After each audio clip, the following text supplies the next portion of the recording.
All right. Hello, everyone. Welcome to this Product People event. Today's session is about the only 3 questions you need. We have our guest today, our speaker, Tami Reiss, also known as the Product Leader Coach. And before we get into the talk, let me just briefly introduce myself and Product People. So I've been working in product managers for approximately 2 years. I joined Product People this year, and I've aerospace engineering background, but I realized that product management was the thing that I was most interested in. And also, if you're in Portugal, feel free to connect, because I'm also trying to build up a bit the product management community there. And that's about it from me. About Product People, we are on a mission to help companies discover and deliver great products. We basically help product management teams at our clients deliver better products faster. We also share knowledge through these types of sessions, also with other online content in our social media channels. In our website, you can see also things that we've done in the past with our case studies and so on. Also, all the sessions that we're having, such as this one, will be saved on YouTube for later. So you have a lot of interesting product management content there. And yeah, in our day-to-day job, our 40 in-house product managers go to our client companies to help them deliver better results. We onboard fast, align teams, and deliver outcomes. So, getting into the topic of today's talk, there are 2 questions for you. The first one is, when prioritizing ideas, which does your team focus on most? Valuability, feasibility, or sellability? And you can answer in the chats in whatever platform you're in, or if you're here in Zoom, you can answer the poll. And the second question is, how do you evaluate your current state? A, I ask my peers how I'm doing. B, my boss gives me feedback regularly. C, I track progress against my goals. Or D, all of the above. And yeah, feel free to input your answers in the chat or here in the poll. And I apologize for making up 3 words for the first question. None of them are actual real words, but hopefully you understand what they mean. I guess they are quite self-explanatory. So yeah, today we have Tami Reiss. Tami is joining us from Miami, and I will not give a large introduction about her. She has a very, very interesting career. She can tell you a little bit about it. I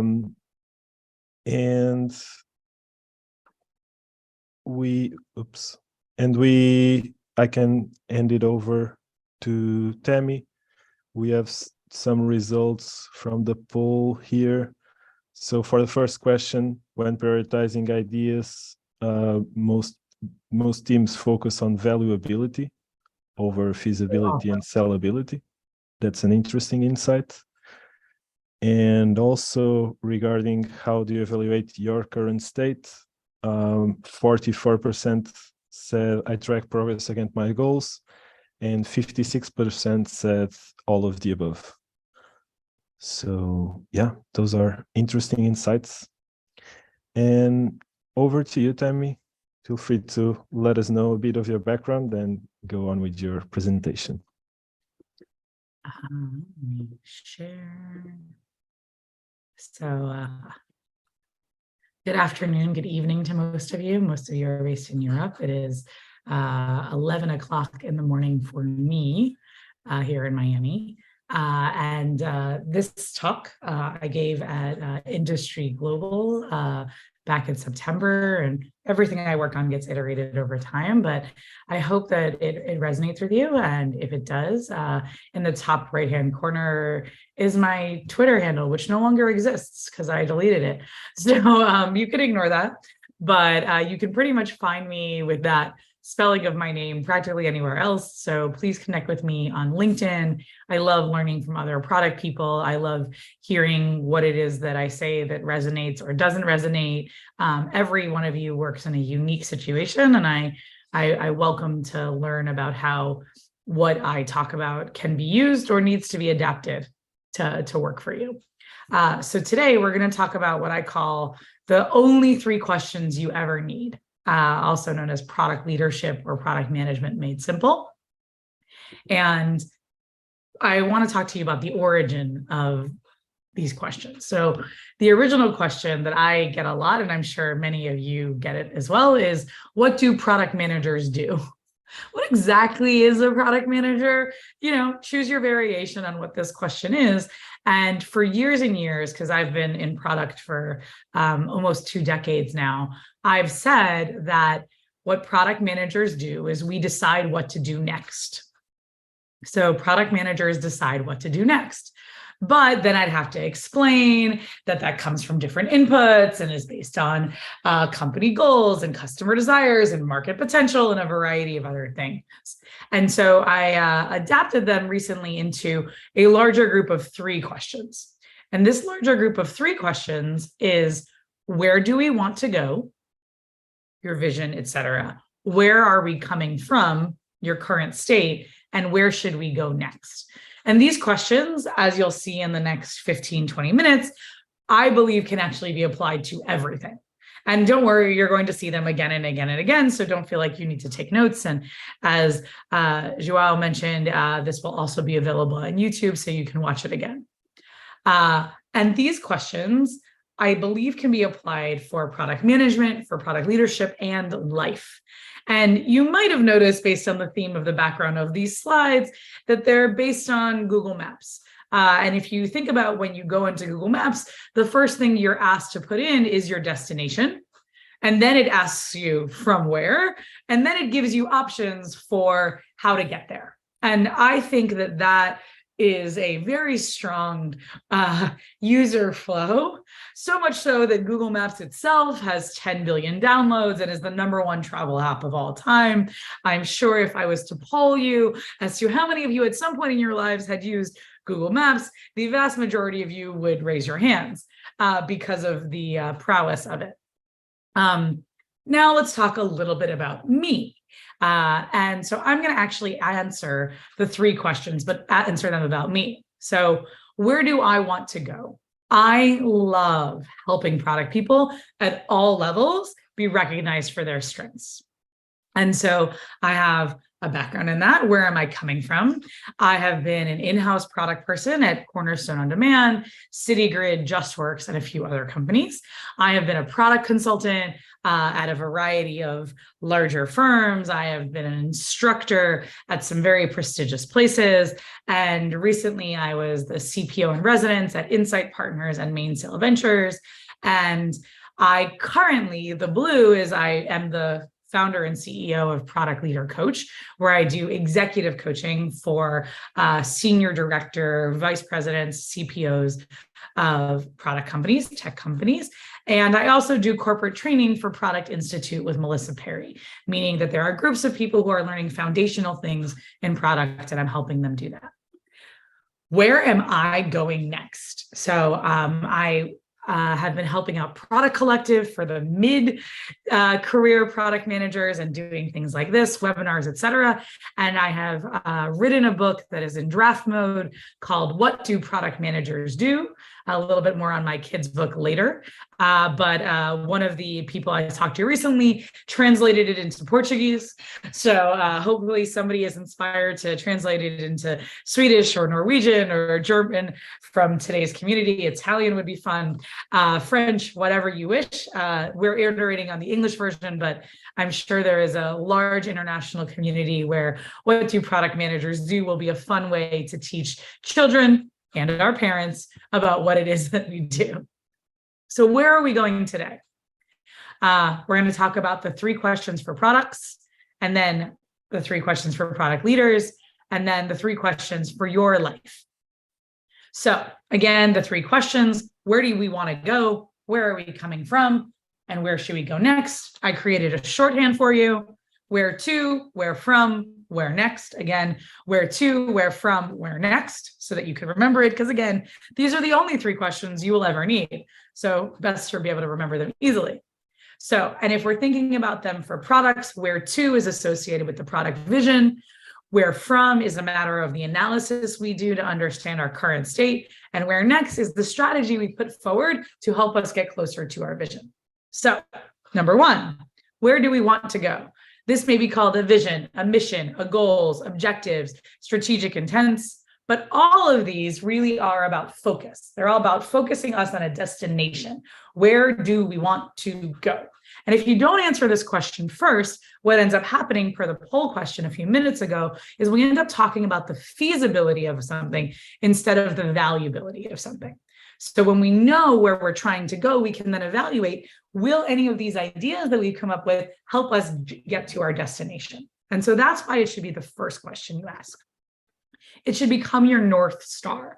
And I like the term North Star, not only because it's orienting for maps and otherwise, but because it really, I think, also talks to the internalization that this is going to be your guiding light. You're going to make all decisions based on where do we want to go. And too often I see companies establishing goals, missions, objectives, OKRs, whatever you want to call them, and then they go in their own direction anyways. Whatever some client wanted or whatever particular designer wants to do, and they forget to return to this North Star. So my emphasis to you right now is, if you actually go through the process of answering where do we want to go, write it down, make it a big thing that everyone remembers, and constantly revisit it and use it as a guiding light for future decisions. And the confetti is here because I want it to be, when you reach there, something you can celebrate. So if you think about the number 1, which is where do we want to go, what it is an evaluation of our future. How do we want to serve our customers, our partners, our stakeholders differently than the way we do right now? Not what we do right now. And so what we need to look about is, if number 1 answers the future, we need to answer, how are we doing this now? If we're trying to be different in the future, how do we currently serve our customers, partners, stakeholders, and more? So question number 2 is the starting point for that. Where are we right now? It's the default, as I mentioned earlier, in Google Maps. When you ask to go to a place, the default for the starting point, hopefully many of you know this, is your current location, right? So you always have to know, where are you now? That is the most common point for starting. And so where are we coming from? If you've read Escaping the Build Trap by Melissa Perry, you know she emphasizes the current state and how you need to measure and quantify it before work starts towards your vision.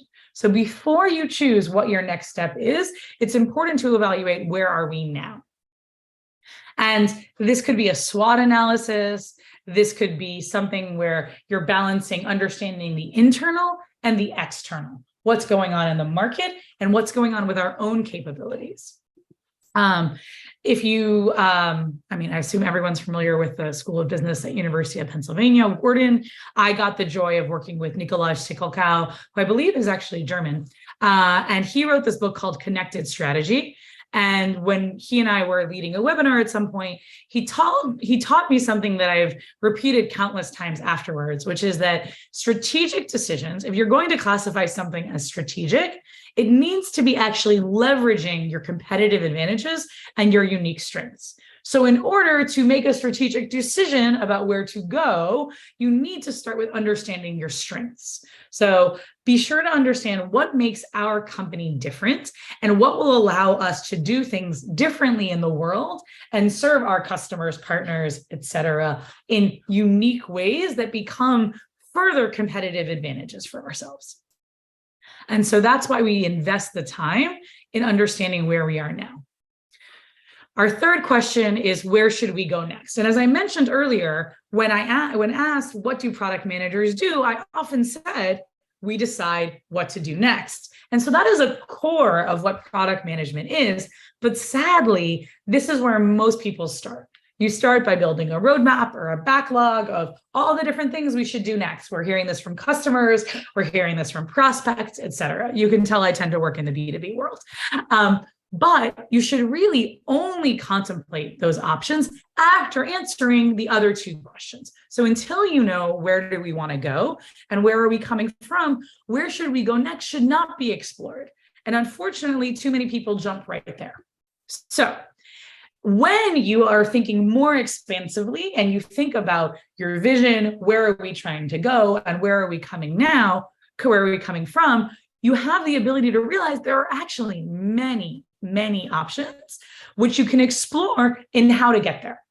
This requires a big time investment in customer discovery and continuous discovery, but this is what helps you build much stronger decisions to be able to know we've chosen the strongest option, the best opportunity for us. But I want to be clear, this is often an indirect path with many unknowns. There is very rarely a clear, where are we trying to go? Where are we coming from? And then there's a straight line. So I don't want to oversimplify the work that we do as product managers. This is the core of what we do. We evaluate the opportunities, the options that are out there, and then we see which one of them are most aligned with getting us closer towards our where should we trying to go, and ones that leverage what our current strengths are, where are we coming from now. And so what I want you to think about is that a lot of what any product person is going to tell you is not overly new, and a lot of it is built on Michael Porter's generic strategies around cost leadership, differentiation, cost focus, differentiation focus. If you've never learned about Porter's generic strategies, do a Wikipedia look for this. But there are lots of opportunities when it comes to where should we go next, often fitting into one of these four quadrants. But I think that we could group them more into three groups. And so with my work with Melissa Perry, we generally conglomerate all of the options into those that either increase money coming in, protect the money that's already there, protecting your existing revenue, or reduce costs, making your margins, making you more profitable. So those are really the three generic categories of strategies available. And so where do we want to go will help us know of these three things, where should we be focusing? So you need to answer question number one before we could get to question number three. And I created something called the 16 strategies for growth. Don't worry, you don't need to read all of these right now. Scan the QR code. You can read the full article on them. There's a deck, et cetera, with examples of companies that are doing this. But you can see that we've grouped them and allow you to understand which of the opportunities for strategies are best aligned with increasing revenue, protecting revenue, or reducing costs, as well as subcategories beneath them.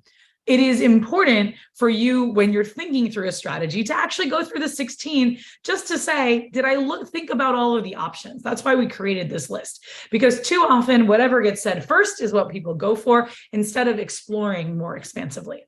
So where should we go next? Back to Google Maps. You may realize that in your Google Maps, once you've chosen to go to a destination and where you're coming from, you are also given options as to whether or not you're going to walk, bike, take public transit, drive yourself, etc., or take an Uber. This is very similar to the product decision of build, buy, or partner. So thinking once you've chosen where should we go next, choosing how you're actually going to do that. Are we going to do it ourselves? Are we going to partner with somebody else, or simply buy a software or service from something else? So not often enough do people actually choose the buy or partner. Very often, because we are tech people and we work with engineers, we lean towards the build. And so this is my way of saying, be sure to explore those options as well once you've chosen where to go. So simple question, should we open a kindergarten? Seems simple enough, but most people, when they explore a question like, should we open a kindergarten? They say, do we have a building? Do we have teachers? These are all feasibility questions, when in reality, it should be a valuability question. So should we open a kindergarten? It should be centered on a product service expansion question for, let's just say you're a preschool right now. And you have to start with the where to. Where are we trying to go? What are we trying to create for our children or our community? Where are we coming from? What opportunities are there right now that serve those needs? And where next? Should we open a kindergarten or should we open an after-school program? Should we open something on the weekends? Should we open a training for parents? All aligned with the where to. You can't define the where next until you understand your objectives and where you currently are. So this is just a simple example to show you that the 3 questions could really be used anywhere. But let's dive in to not the kindergarten. We're going to skip over this, but talk about product leadership. Hopefully you can see how the question around the kindergarten, those 3 questions can be used for anything with your product. Should we go into this new market? Should we build this new thing? Should not be where we start. We should always be talking about where do we want to go as a company? Where do we want to go as a product portfolio? Where do we want to go as an individual product? And start there and then go through the other 2 questions. So what I realized is as somebody who coaches product leaders, these 3 questions also help people become much better. Leadership is knowing which of the 3 questions you as a leader should answer. As a leader, you are never actually responsible for answering all 3 questions. So we're going to go through some scenarios here. When are you going to think about where do we want to go versus where should we go next, or where are we coming from? And as a product leader, your job is to empower the teams you work with to answer some of those questions. Not all, but some of those questions. And so thinking through as a leader, which of these questions should I be answering becomes key to your success. And so here are some real scenarios where we're going to answer where to, where from, and where next. Strategic planning, a product org design, and a product roadmap. This was actually recently iterated on based on some feedback. So when you're doing strategic planning as a leader, the where to is being defined by your executive leadership. If you're a CPO, that may be a place where you're sitting. But in general, your executive leadership team is going to come up with, this is where we want to go.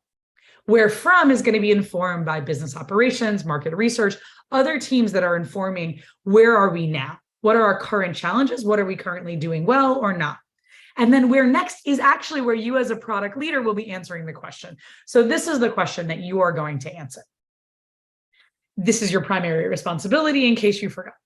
But when it comes to a product org design, where to is actually where you're defining it. You have a concept of what your organization should look like. The where from is something you're going to talk to your cross-functional leadership about and understand where is the product org currently doing great, or where are their shortcomings. And then you're going to collaboratively define where next with engineering, design leadership, and potentially some other people. But the where to is your primary role. When it comes to an individual product roadmap, this is where you're going to be empowering a team. Similar to how in strategic planning, the executive team is defining the where to, this is now where you will be defining. You will define the where to for an individual product team. What is the overall vision for that? And then the where from is informed by product design, business intelligence, the engineering team, et cetera. But the where next for the individual product is defined by the product manager of that area. And that could be a tribe lead or anything else. Any sort of level of product manager has an ownership over a sphere of influence. And your job as a product leader is to guide them. This is what I mean by an orchestrator versus the operator, where you define where next. And so hopefully these help you understand how a product leader shifts between which of the questions they're going to answer and how they inform those other questions and allow other people to own them. So when it comes to empowering teams, the where to answer, which is defined by product leaders, is also referred to as strategy deployment. And informing your product teams as to where that to becomes key in whether or not they have the tools necessary to focus, to answer the questions about what should be done or what not should be done. By providing your team with clear targets, objectives, frameworks, guidelines, you will actually constrain where they are working, which allows for them to feel better about the choices they make. So where next is the decision they will make based on that focus landscape. As you can tell, we've zoomed in on our map.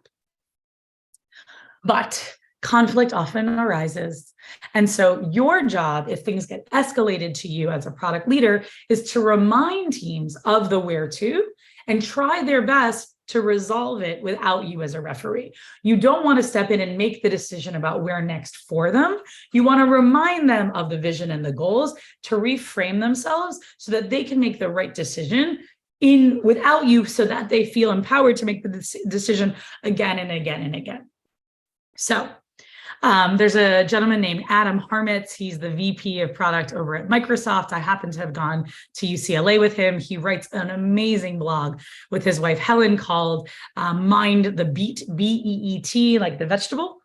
And he came up with this concept called a product leader's serenity prayer. And so I think of these as a prayer that helps you choose which of the 3 questions you're supposed to answer. So give me the patience to let current experts make the call. Give me the strength to chart new courses when patterns are shifted, and give me the wisdom to know the difference. And so I think this is a really fantastic way of thinking through, I as a leader should not be answering all of the questions. Let me figure out where I can be best used and where my skills can be best used. And so similarly, you can tell that I'm talking more about an individual right now. And so I really honestly believe that these questions can apply to you and any decision you make in your life. And so when it comes to your career, ask these questions. Where do you want to go in your career? What kind of impact are you trying to have? Where are you coming from? I learned that Joao Moita actually has a background in aerospace engineering, right? Where can that be leveraged? Where does he have strategic abilities that other people don't? And then where do you want to go next? Is that something about a next role within your company? Is that a totally new and a unique place? But evaluating where should you go next should only happen once you've set up some sort of 5-year goals and you've gotten some feedback from other people, your friends, your partner, your peers, your colleagues, your boss, the people you manage, about where your strengths are and where you have shortcomings, because we all have shortcomings. And that should help you define what should your next role be. And if you think about this, this is sort of like evaluating yourself as a product. Where are your capability gaps in reaching your goals? And therefore, how do you want to fill them? And that's what you want to do with the next role. When I coach people, I use the grow model, which is to understand your goals first. So thinking through that. And I want to help you understand that the where are you now, right? Because the grow model starts with your goals, and then it talks about where is your current reality. So your current reality is something you can do through a 360 assessment. So talking to your peers, et cetera, about what is working and what isn't working. So this is just some sample feedback you might have gotten if you were a product leader. And this helps us understand what we should do to improve ourselves so that we can become an even better leader. So as a coach, I help people focus on their strengths, their unique selling propositions, their unique value propositions, which are their skills and experience. And similar to what we talked about with the strategic advantages and the strategic decisions, that similarly should happen in your own life. Focus on your strengths and advance towards your goals. So your life, where to, where from, where next? Remember these questions. Let's talk about a vacation. Right? Everyone likes to go on vacation, especially now that COVID is hopefully a little bit better and handleable. So where to? What are the goals of the vacation? Are we trying to visit family members? Is there an event? Is there an activity we want to do? Outline what your goals are. Don't ask the question, should we go to Marseille? Ask the question, what are our goals? Where to? What are we thinking about on the larger scale? Where from? What's your current situation? What do you need to know about childcare? Do you have a hit list of places you'd like to see? Is there a budget? What are those constraints, right? What do we need to know before we make a choice? What is your tolerance for safety, costliness, travel time? How far can you go? Australia? Or are you just going to take a road trip? And then book your trip. Choose a destination and figure out how you're going to get there. Where next? So where next for you? For me, it's lunchtime. So that's where next for me. But hopefully you can think of something more fun. What I want you to remember is these questions. Where to? Set your goals. Where from? Assess your strengths. Where next? Choose that next step. And then, you haven't seen this before, go. Make it happen. Too often we get stuck in analysis paralysis and we don't actually take action. Go. Ship it. Write a wireframe, write whatever it is you need to do, build something, buy something, partner with something, just have forward progress once you've answered these 3 questions. Go for it. And then you'll learn and you'll be able to iterate through this sort of like the product kata. So additionally, where next? I mentioned to you that I'm working on this children's book called Where Do Product Managers Go? A primer for aspiring PMs of all ages and parents who aren't sure it's a real job. If you scan this QR code, you can be part of our waitlist. There's also a link to read the current draft, so please do that. This is Sue, our product manager, who helps us navigate through all the product management buzzwords. And thank you so much. And we're ready for questions. So I'm going to stop sharing now. Yep. Thank you so much, Tami. It was super interesting. Let me also share my screen 1 second. I particularly like the Serenity Prayer. I haven't heard of that one for product managers. Quite interesting. He wrote it in like August or something, right before I spoke, and I was like, I'm adding this in, Adam. I'm here's the slide. But I hope that it becomes a thing because I think it's a very great concept. Yeah. And yeah, thanks so much for all your insights. There was also some links. I hope people managed to scan the keywords, both for the book and those 16 items are probably very useful. We can also share it after the session. Yeah, and so Reiss.com will get you to most things. I'll post the 16 strategies for growth over there. They're currently at Product Institute's website, but I'm happy to put them there, or Medium or something. So yeah, head over to Tami Reiss' website as well. So now we have some time for Q&A. Wherever you are, feel free to drop your questions in the comment section. We'll be taking all of them. I mean, we'll see how much time we have, but we'll take at least a bunch of them. Before that, and while you're posting your questions, just a couple slides for you to get a better sense of what Product People does. So we are mostly useful to companies in these situations, either as a interim or fractional product manager. So basically we'll go to the company to work with your internal teams on a specific mission. We also have product coaching and also product discovery. So those are use cases that we have. We are not recruiters and we're not a freelance marketplace. We are focused in product management.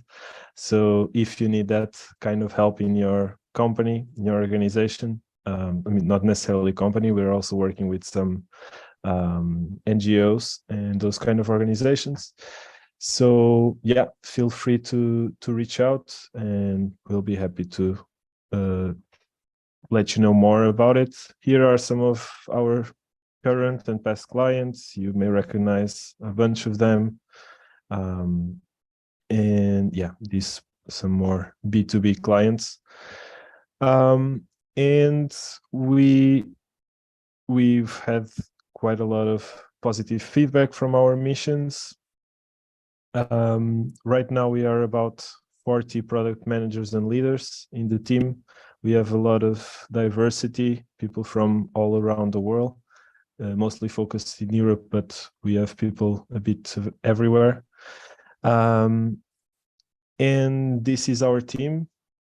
You can see our faces there, and there's still a spot for you to join if you're also looking for a new challenge in product management or around products. We're definitely a good place for you to look into. And we have at the moment only open positions for business development, growth and partnerships, and for account executive. Even though we don't have an open position for a product manager, we have the talent pool open. So if you go to this website, boards.eu.greenhouse.io/product people, you can find all the positions there. And yeah, that's it. Let's get back to the questions. We'll get to the questions later. I want to say that as somebody who's gone in-house and consulting, I will tell you that even doing a year or two as a consultant where you're exposed to 3 to 5 companies can be really valuable in opening up your own skill set, both for how you interact with people as well as how you are understanding of different business processes and things like that. So I think that it's a really good fast track to understand different ways of working in different kinds of companies and different industries. So if you're looking to beef up your product experience, I think that working for a consultancy is a really fantastic way to do that. I see some questions in the Zoom, and I know that people are also on other channels. What do you want? Do you want first? we can start with some of these here on Zoom. So I will pick on this one. How could the measures for product decisions, increase revenue, protect revenue, reduce costs, be adjusted to personal or career goals? Yeah, absolutely. So some of those are easy. Increase revenue. I want more money coming in, right? I want a larger salary. I want a larger compensation package. Protect revenue might be more towards protecting my own resources, my own time, if time is money, right? I want to make sure that I'm in a balanced space. Maybe that's the reduced cost, that I don't want to be working too much. But protecting that balance is probably where I would go with the revenue. When it comes to career goals, it might be when it comes to like increased revenue, I want a higher level position. So what is it going to take for me to do that? Do I need to start managing people? Do I need to be getting more strategic? Do I need to learn a new language, right? And so that could be the sort of things for like when it comes to assessing what to do next based on your current situation and where you want to go to. But what I would say is these are all where to sort of things. So increasing revenue, protecting revenue, and reducing cost. So they would come into things like that of, am I looking to have more flexibility in my life? Am I looking to make more money? Am I looking for more recognition? Am I looking to actually foster the growth of other individuals, right? So what do I see as something that's part of my goals? And hopefully that answers. Yeah. Super cool. I think that makes a lot of sense. Yeah, we've even talked about it in the past, the fact that everything in product management, all the frameworks and ways of thinking can easily be translated to your own career and to others' careers. So yeah, it's great that you clarify that one. Let me take one from, sorry? I love this next question. This one from Pim. As a PM, what should we do if our leaders are not providing the where to? So this is something individual contributor. So the question is as a PM, what should we do when our leaders are not providing the where to? And I want you to know that this is something that comes up a lot, even at the executive level. Like as a CPO, when their CEO isn't giving them a where to, like when the executive leadership isn't clear about that. So it's something I coach a lot of people in. And so there are a few options. One is you can guide the group of people who are these where to deciders through a conversation. Have a strategic planning meeting, an offsite, et cetera. That isn't always something available to you as a PM. But from my perspective, whenever it is that you aren't getting enough guidance from your leadership, you have two big options. One is propose one option, something that you think is a good one, and then ask them for feedback. What would they adjust about your plans, right? I see this problem. Here's the solution I'd like to suggest. I think it's in line with the business goals as I understand them to be. What do you think? So that's option one. Option two, if you don't even have clear business goals, is to say things in here are a few options sort of way, that you're providing not one option that's well thought through. Say, I'm looking for direction in what we're setting out as our primary goals for the next quarter or year. I think that there are these three things.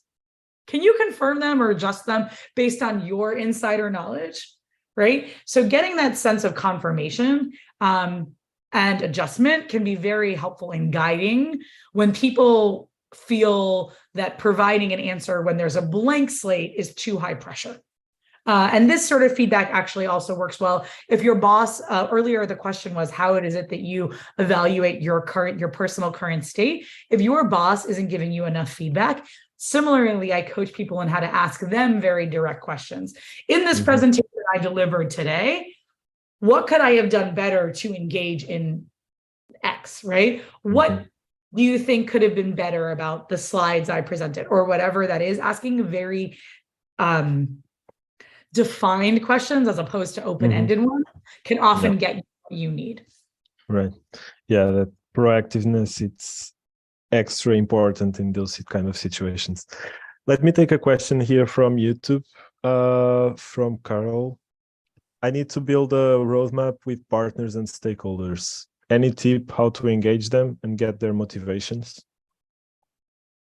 So say that again. There's partners, and what was the first part of the question? Yeah, build a roadmap with partners and stakeholders. Any tip on how to engage them and get their motivations? So you can ask the open-ended questions, right? What are their objectives for the year? What are they trying to accomplish right now? What's the biggest problem that they need to solve? Questions like that. These are customer discovery questions, right? So if you can think about your stakeholders and your partners as customers, use the skills you would use in a customer discovery interview to try to tease that out from them, 5 whys, etc. So all of the practices in customer discovery, apply them to that. But similarly to what we just talked about, if they aren't really peeling back the onion very much, ask them, give them options and say, like, which of these resonates most? Give them one option, ask them what they would adjust about it, right? So sometimes you have to spark that conversation, but you have the right mindset that you want to know what their goals are. So by simply even asking the question to us right now, I know you have the right mindset that you care about what the partner's goal, what's in it for them, what's in it for the stakeholder, what are they trying to accomplish? And if you come to that place and you have true empathy, that will come across with them and they will hopefully open up. Cool. Let me now get one from LinkedIn and we'll get back to the Zoom questions because there's quite some of them still. So from LinkedIn, it's easy to be focused at the beginning of setting a strategy, but how can we keep that focus while executing?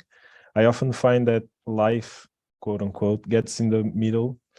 Is there any way that you recommend to keep asking ourselves these questions in the busyness of daily work? So first of all, you can always ask, like, how does this fit within our vision? How does this help us get to where we want to go? And so I would start there. But one of my clients recently, we were talking about how stakeholders were constantly bringing up ideas that had already been shot down. Right. We've all been there. We're like, hey, we've evaluated. This doesn't fit with the vision, or this is too out of scope, or whatever it is. And then it gets brought up again 3 months later, right? Or 3 weeks later, or 3 minutes later. Or 3 days.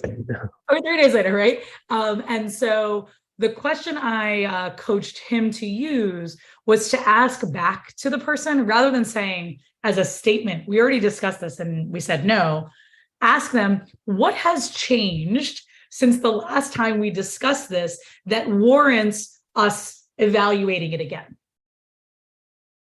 Because there may have been something that changed, but you're kind of noting, hey, we already discussed this and we said no, right? And either they think it's a unique idea, or something has actually changed, or they just needed that reminder that last time we talked about this, it was too expensive to do, or it wasn't as in line with our vision. What has changed?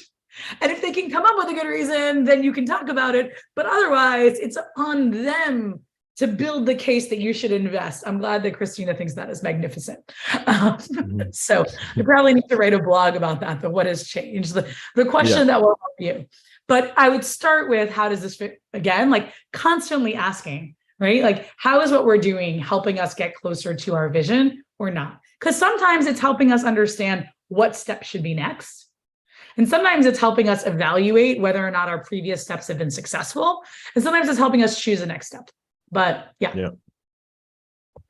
Cool one. Let me get another question here. So yeah, this one from Giannina. How do you define the strategy if the goal is big enough? I guess is too big, ambitious, and actually you do not know with what to start with. Okay. So sometimes, especially if there's a company vision, it's very, very big. And you as a product manager trying to connect the dots there is too big of a leap. And so what I would say is that is the responsibility of product leadership to help bring that down to a product vision that's more 3 to 5 years out, as opposed to 10 years of a company mission out. And so I would have those conversations with product leadership to help refine back to something that's less ambitious, right? And to a certain degree, it comes from the conversation of where do we want to go as a company, our mission, where are we now, and what should we do next, right? So it's product leadership's responsibility to come up where next, which becomes the where to for you as a product manager, which hopefully is less ambitious. But once you get whatever that is, to a certain degree, you can't make a choice of where next without evaluating your current state. So a lot of us often get overloaded with data. A lot of us don't have enough data, and very few of us are in that sweet spot. But utilizing the where to help define what kind of data I should be diving into to better understand my customers, my prospects, my users, the market, competitive, et cetera, will help you get closer to refining which options and opportunities are best aligned with the where next. And then it's lean validation and all of the techniques about making sure you're heading in the right direction. The next question in Zoom is related, which is, how do you inspect the quality of a vision? So for a product vision, how do you know that it's the right level? Is it too ambitious? Is it too small? And so what I would say is that you don't want it to be overly prescriptive, right? You don't want it to be like you're practically writing a roadmap or a feature request. That's not what you're doing. It should be on the level of what the customer is experiencing, what the customer is getting in a value sense from your product, but at the same point, not be so large that it doesn't help people make decisions. So a way of testing it is understanding, are your product managers able to make decisions based on that vision, right? Do they have more clarity in what they're doing? Do they feel like they can make choices about which opportunities to pursue, which initiatives to invest in, et cetera, based on what you've provided? Or they're still asking lots of questions? Like, is it too nebulous, per what Giannina said? And then the last thing to note is it something that you actually hear people talking about? So per the earlier question from LinkedIn, how do you constantly remember the vision in choosing those decisions as life comes up? Monitor, are your team members, are the team leads bringing back the vision on an ongoing basis? Is it memorable for them? Is it ingrained in their decision-making process in a way that helps guide these decisions? And if not, there's probably some refinement that's needed. Yeah, we have another question here from YouTube as well. And it's related to this of when should we reassess it? Like, basically the question is, assuming we know where to go, our current position and things to do next, and we started working on those things, when should we ask these 3 questions again? Like, should we be asking them all of the time? Is there like a rule of thumb for you when it's time to reevaluate? What are your thoughts there?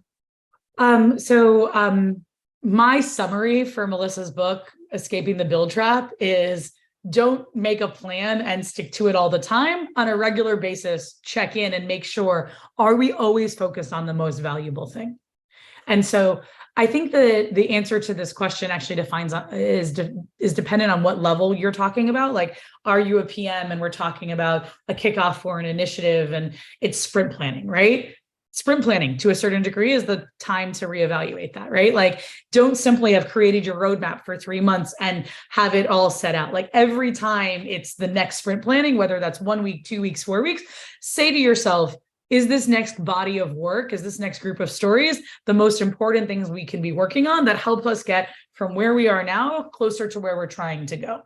If you're managing a product, it may be something like a higher level product. It may be something you evaluate every quarter, right?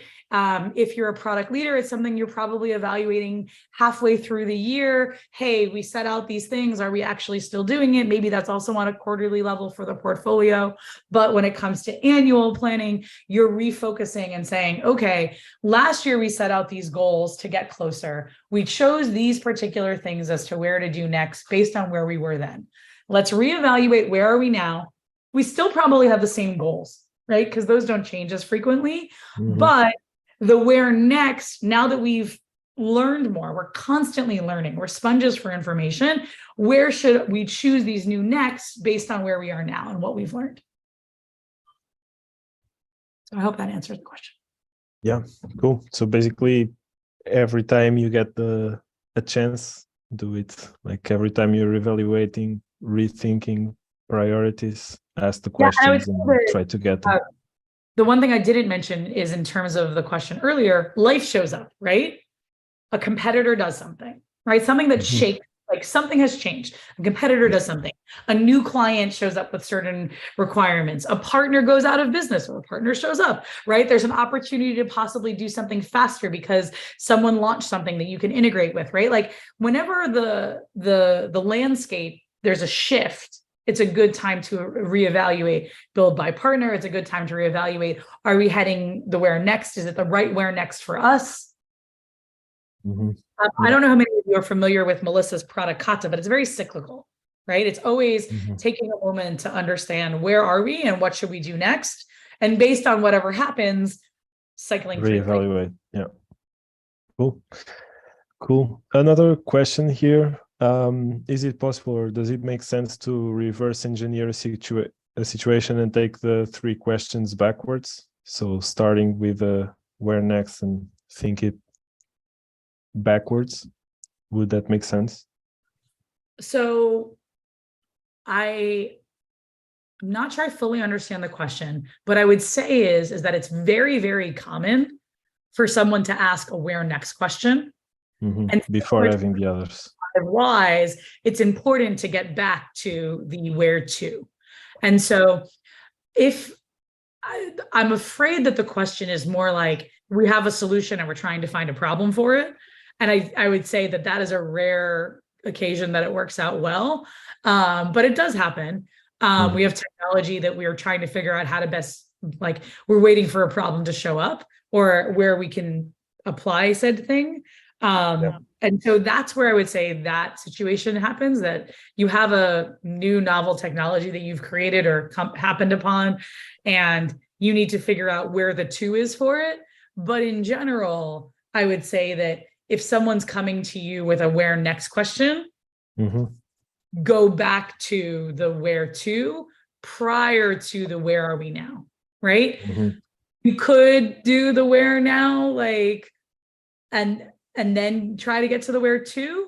But I think that if you start with the where now, first of all, there's no way to have all of the information about all of the where nows, right? Like everything that informs that where now. And therefore, if you start there, you'll end up in a more limited capacity instead of an expansive capacity of thinking of the where next.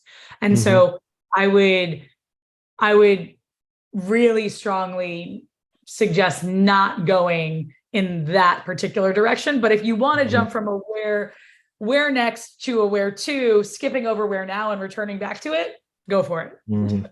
Yeah, makes sense. That was a lot of words, but that was very cyclical. So hopefully somebody can play that back and it makes sense. Yeah. Cool.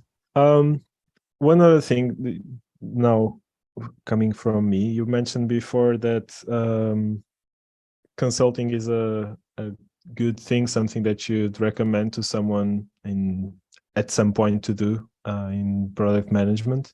What other advice do you have for folks that are like maybe up to 3-4 years in product management that want to advance their careers? What are some top advice that you have? Yeah. So my first thing is to say, really evaluate your where to. Do you want to become an expert in a particular vertical, or do you want to be more of a generalist? Do you want to work for really large companies and have, to a certain degree, a lot of the decisions made for you and you're simply owning an area, or do you want to have a lot more control? And so when you can answer those questions about your where to, and know that you only have to think about them for the next 5 years, because things will change and your experience will shift that, that will help define whether or not you're better off staying within a company for a few years and trying to get promoted, whether it makes sense to transfer to another company in your space, whether you want to make sure that the next company you work for is actually in a totally different space because you're interested in healthcare or educational technology or something else. And similarly, if you're interested in something that isn't what you're currently involved in, thinking through how can you make yourself desirable for a company like that to hire you. So looking through people who have that job, what is their background? Where did they come from? And how can you fill those gaps in your own capabilities and your own skill set so that you're attractive for that next position, which may not be actually taking a job. It might be going to a conference. It may be reading some books. It may be volunteering. It may be other things, but you can't choose that where next until you know where you are and that capability gap assessment. Mm-hmm. Cool. But there are many, many paths.